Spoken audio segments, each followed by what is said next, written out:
là chạy cũng chơi đi cho con giờ chơi chút phải ta cho cũng chơi mồi chút phải thế chỉ chết kì đi cũng tụi chỉ nhẹ cũng đi nè chỉ rồi cũng một tụi con giờ đó chút chết đấy thế cũng chơi cũng của tụi chỉ nhẹ cũng theo tụi nhẹ lo nó yên nữa tia gọi cũng có nữa chua chả qua chỉ vô kia cũng xỉ nhẹ nhẹ cũng tôi mua cho nó này trái cũng xỉ luôn chỉ muốn vô kia gọi dù tao chơi gọi tụi mất rồi nữa tên nhẹ số số nó mà tao tạm bộ nó ta xỉ chả cũng xỉ luôn họ chỉ muốn vô kia chơi cho là vô xỉ nè chỉ cũng xỉ rồi tên nhẹ nó chỉ chẳng chết ok đó nữa có nữa gác cho tôi cũng vậy cũng xí cũng trong kia đấy thế thì chắc xí sao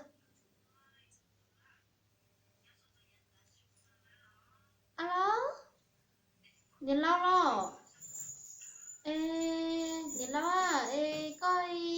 nó chôn rồi chơi món nó ye cái tiền rồi tao chuyện nghiệp lắm lòng tiếc rồi tao dùng nó chơi màu hú nó nữa ho ta lo chúa lo giờ chỉ chúa thế nào giờ chúa thế nào chị có hôm cái thầu tôi cho cú xỉn chúa sai rồi chẳng tôi nói cú chuyện này con giờ chút phải ta xong kia dùng chúa dùng mất tên nhà sao bù chúa mua lo tên nhà sao bù ra đây tên chúa lo chả phải chỉ cú đi na chị ít khi nói chị tụi con giờ chút phải chị hai cha trong gọi đi sát chót chơi mò là số theo chứ có hút tôi tiền á có sao tôi đâu cũng nó he he của tiểu hai tia yếu thằng gió thế li yếu khó tao nữa rồi nó bỏ nà bỏ lo chú phải tia này đâu có xin nghe ông mà ở tiệt chú đó ông yếu của chú nghe của tiểu hai tia cái chỉ là khó thằng gió nà cái chỉ khó gì rồi nó một chỗ không chờ tia tại linh đó xứ có hơi thua thì chỉ thêm máu có mà chỉ có thằng gió chị có chỉ có đâu cũng khăng khá lúc xuân gió này thì có món đi coi lại chỉ có chỉ lúc xuân gió thì chiều và cũng chỉ cho cá lúc xuân gió cũng chỉ tao bao thì có món đi nó nữa nên lo ấy linh đó cũng tư một tụi con giờ đó chút thể đó là ấy giờ đi ấy xí bảo đi chào lọ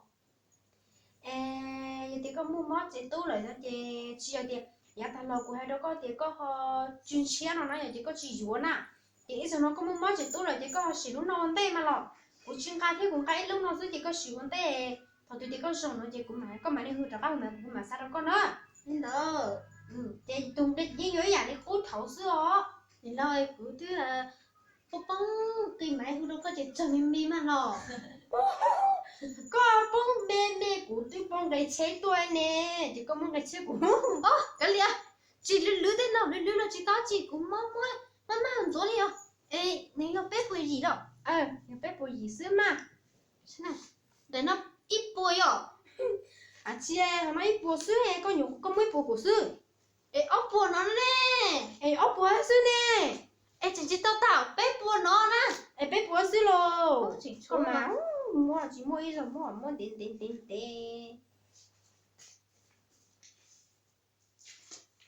Nào, tao bếp này run nó thế nào? Cháu kia đi bếp bùi gì rồi? Đùa, lần tao chăn này cái chùa này cái chả có tụi thao chế con à. Cái chỉ có điều ót để nó vô ót để đi chán à. Cũng có mà ta chỗ nó rất tà chê, có chỗ này nó sẽ chỉ đủ rồi nên lo. Nhưng sẽ chỉ đủ rồi ê. Ôi, số cháu vô. Sẽ tao bếp bùa bây giờ. Tao bếp bùa nè. Cháu nè. Có cái gì cái cho muốn rửa mất mang rửa có lúc chơi mối và chuyện sẽ thì có tụt tháo nữa chỉ nhẹ con ở trên năm mới có chuyện như cái kia ít chồng này ít chồng này tôi đi chào lọ lúc nào chị dùng gì xưa lúc nào nè lúc nào chị ra đi hai tiền có chúng mình trong đó có chạy tay cho làm rửa xứ mà lọ chúng mình cho nó chị xứ lọ thì chỉ khai đây cho lọ dầu xứ mà như gì sắp là leo sẽ thì có sĩ bỏ tao đi chăm mà nó có ho khu ra cũng thế nè cháu cái chồng nó khai non tao nè cũng một khai non tao chỉ cũng sao xuân nối chỉ cũng tao cũng chỉ muốn lấy xe hàng nó có đi nè chỉ cũng cho khai một chế là leo chỉ thở có xong mới lười sau thì có sử dụng nó có khu ra cũng mà sao đâu có nữa hả lên đó em muốn có rồi